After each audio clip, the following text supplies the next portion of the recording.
So I'm going to show you the system in the camper. We're going to press on to start with, and you can see that we've got the leisure batteries coming up as fair. She's not long come back in, and you can see there is illumination there from red, amber up into green, and she is currently charging by solar in the sun. Next, I'm going to press this button because we don't usually want to see that one there. I usually just go through and we can see the fresh water and the wastewater. That's the main one you want to leave it on. So the other ones, we've got lights, and then we've got our water pump. You will hear the water pump start, and then once you're up to pressure, it will go off. I am going to pop it off because if there is no water in the system, it can damage the vehicle operation. So that's all we need on here. There are light switches around the vehicle once these two are on. Then I'm going to work over to the heating system. It's a little bit different than our other motorhomes. So I'm going to wave at it and you will see it will come to life. First of all, we've got the gas on. We're not on hookup here at home.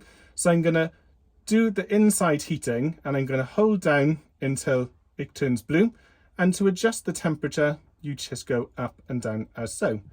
They do have a night setting, which is that one there, which it doesn't actually tell us what temperature that is, but it will just keep the system going. And then we do have one in the winter for just making sure that the system doesn't freeze up. To turn it off the gas, you hold it down again and it will go off. And if you're on a campsite, you will hold down on the electric, which it won't do because I'm not hooked up. And if you hold down, you can either have it on setting 1, 2 or 3 for the volume that you would like. And that will help heat the vehicle up a lot quicker. And then I'm going to wave onto the water. It works exactly the same. Hold down till you've got the blue light when you're on gas, and you can see it's set on eco mode there. To turn it off, we're going to hold down until it's the blue light has gone off. And the same when you're on a campsite, you're going to hold it down and either strength 1, 2 or 3 for your hot water. Do note it will take about 30 minutes to heat up.